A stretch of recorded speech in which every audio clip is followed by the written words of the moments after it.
बिस्मिल्लाहिर्रहमानिर्रहीम। अल्हम्दुलिल्लाह। ये हमारी 35वीं वीडियो है। मैंने 34वीं वीडियो में जो बयान किया थोड़ा सा रिवाइज़ कर लेते हैं और इन वीडियो को आप तमामी हज़रात तमाम मुसलमानों तक पहुँचाएँ ताकि लोग हमारे नबी के बारे में जानें। 34वीं वीडियो में मैंने जो बयान किया कि जंग उहद का जो ये सिलसिला चल रहा है और जंग उहद में जो मेरे नबी अलैहिस्सलाम के दंदाने मुबारक शहीद हो गया, आपके रुखसार मुबारक पर ज़ख्म आ गया था। एक इब्न कमिया उसने तलवार मारा था जिसकी वजह से आपके रुखसार मुबारक पर ज़ख्म आ गया था।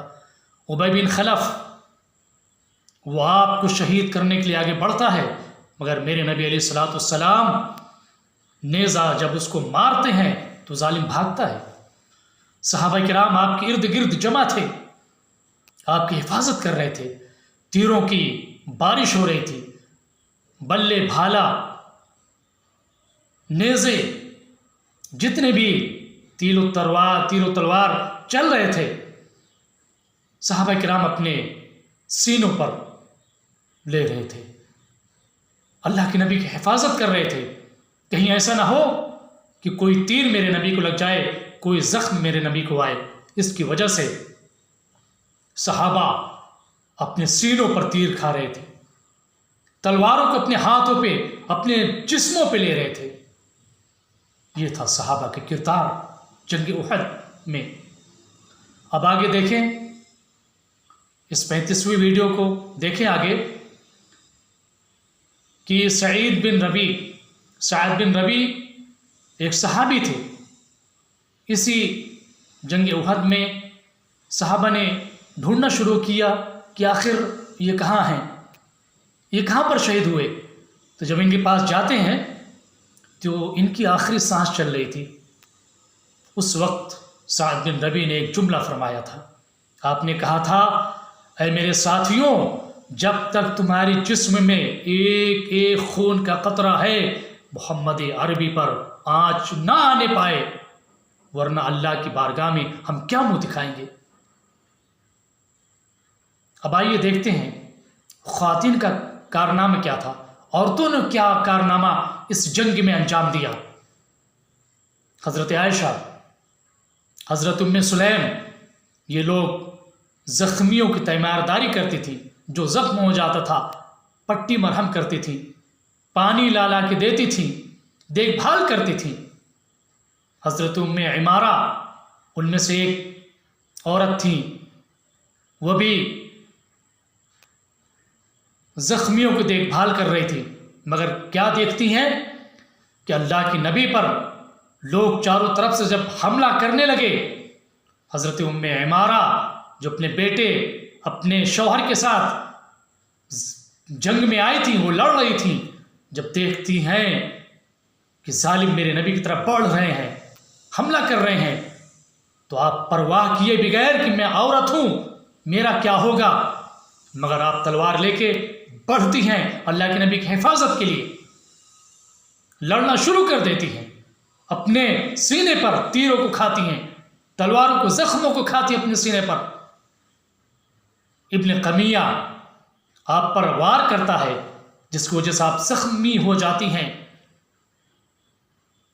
मगर आप पीछे नहीं हटती, आगे बढ़ के उस जालिम पर भी वार करती हैं, जिसकी वजह से वो जालिम भागता है। आपका बेटा जख्मी हो जाता है तो आप परवाह नहीं करती कि मेरा बेटा जख्मी हो गया। आप अपने बेटे से कहती हैं, बेटे आगे बढ़ते रहो और मोहम्मद अरबी पे कुर्बान हो जाओ, मोहम्मद अरबी पर ये आँच ना आने पाए। ये वो नशा नहीं जिसे तुरशी उतारते। मैं जामे मोहम्मद का मस्त हूँ, ये वो नशा नहीं जिसे तुरशी उतारते। ये थी सहाबा की मोहब्बत, सहाबियात की मोहब्बत कि बेटा जख्मी हो रहा है, तलवार सामने चल रही है, मगर फिर भी सहाबिया कहती हैं, मेरे बेटे बढ़ते रहो।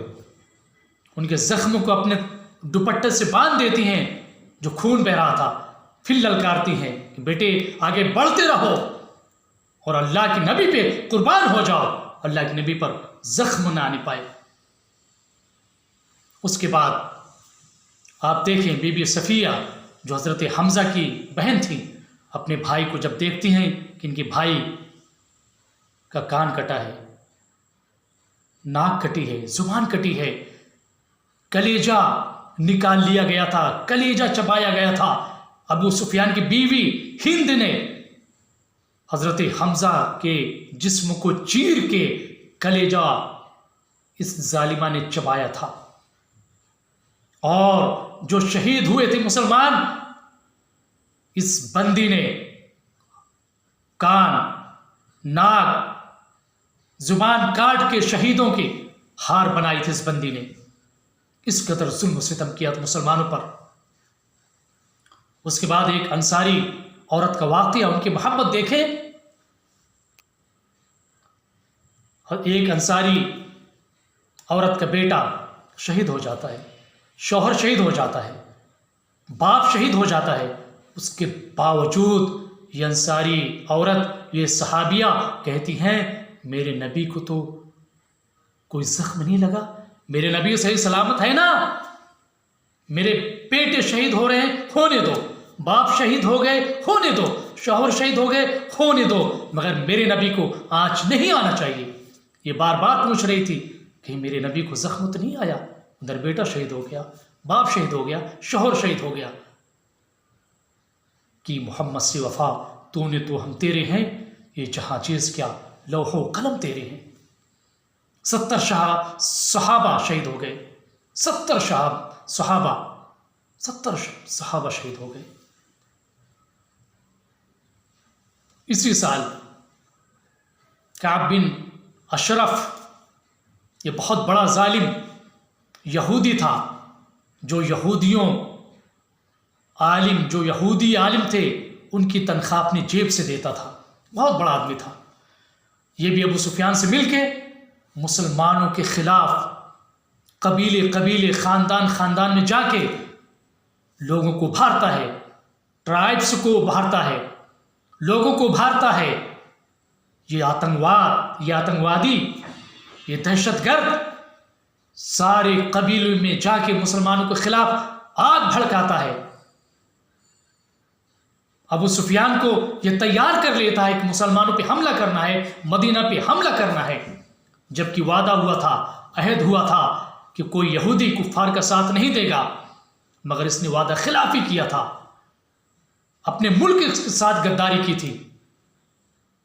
इसकी वजह से सहाबा जाते हैं, इसका काम तमाम कर देते हैं। उसके बाद इसी साल दासूर मुहारबी, वो भी उठता है मुसलमानों के खिलाफ। चारों तरफ से मुसलमानों को घेरा जाता है, हर तरफ से जालिम मुसलमानों को नीस्त नाबूद करने के लिए तैयार थे, तैयारी कर रहे थे, जंगबंदी कर रहे थे, लश्कर तैयार कर रहे थे। मगर फानूस बन के जिसकी हिफाजत हवा करे, वो शम्मा क्या बुझे जिसे रोशन खुदा करे। दीन की हिफाजत तो मेरे रब के जिम्मे है। आंधी आए तो आने दो, तूफान आते हैं तो आते रहें, मगर दीन पर कोई आंच नहीं आ सकता, आंच नहीं आ सकती, क्योंकि इसका जिम्मा मेरे रब ने हिफाजत जो ली है, मेरे रब ने अपने जिम्मे करम पे ली है। दासूर मुहारबी उठता है, लश्कर तैयार करता है। मेरे नबी को पता चलता है तो 400 सहाबा को भेजते हैं, तो ये जालिम भागता है। उसके बाद भाग के पहाड़ पे जाके चढ़ जाता है। उसके बाद पहाड़ पर चढ़ता है तो क्या देखता है कि हमारे नबी अलैहिस्सलाम, मुसलमानों के नबी, एक पेड़ के नीचे आराम कर रहे हैं। इसको मौका अच्छा मिलता है, क्योंकि अल्लाह के नबी अकेले पेड़ के नीचे आराम कर रहे थे। ये जालिम आता है, उतर के तलवार लेकर अल्लाह के नबी के सर पे खड़ा हो जाता है और कहता है, मोहम्मद अरबी, तुम्हें कौन बचाएगा। अब तलवार लेके खड़ा हो जाता है अल्लाह के नबी के सामने। उस वक्त अल्लाह के नबी फरमाते हैं, जब इस बंदे ने कहा मोहम्मद अरबी तुम्हें कौन बचाएगा? तो मेरे नबी कहते हैं अल्लाह अल्लाह। उसके हाथ से तलवार गिर जाती है। फिर मेरे नबी तलवार लेके इस जालिम से कहते हैं, ऐ जालिम अब तुझे कौन बचाएगा मुझसे? गिड़गिड़ाने लगता है। मेरे नबी को रहम आ जाता है। रहमतुल लिल आलमीन, जो कायनात के लिए रहमत बनकर आए हैं, रहमत बनकर आए थे, उनको रहम आ जाता है, छोड़ देते हैं। जो आपको कत्ल करने के लिए तलवार लेके खड़ा था, आपके सर कलम करने के लिए तलवार लेके खड़ा था, उसको भी मेरे नबी माफ कर दिए, उसको भी माफ कर दिए। उसके बाद ये बंदा कबीले में जाता है। बाद में फिर बंदा आता है, मुसलमान हो जाता है, फिर एक दाई बनता है। दाई बनने के बाद ये बंदा सैकड़ों लोगों तक इस्लाम को फैलाता है, लोग मुसलमान होते हैं। यह इस्लाम की ताकत, हक्कानियत, इसको बुझा नहीं सकते। फूंकों से ये चिराग बुझाया न जाएगा। इसलिए आज जो जुल्म सितम मुसलमानों पे हो रहा है, या मुसलमानों सब्र करो, अल्लाह से दुआ करो, और अपने जो भाई हैं SC ST OBC, दलित, आदिवासी, जितनी छोटी जाति के लोग हैं, इनसे मिलें, सर जोड़ के बैठें, ताकत बनाएं, ताकि जो कुछ दुश्मन अनासिर हैं, कुछ आतंकवादी हैं, जो गांव, अपने इलाके या फिर मुल्क का निज़ाम खराब करना चाहते हैं, गांव शहर, ये जो निज़ाम, जो मुल्क के अमन शांति को भंग करना चाहते हैं, हम पर ज़रूरी है कि अपने दूसरे लोगों से मिलें। जो चंद लोग हैं जो अमन शांति को गारत करना चाहते हैं, उनके खिलाफ खड़े हों। जब हम खड़े होंगे तो इनका जुल्म सितम ख़त्म होगा, और जो मुसलमान के खिलाफ सारी साजिशें चल रही हैं, इंशाअल्लाह इस्लाम गालिब होगा।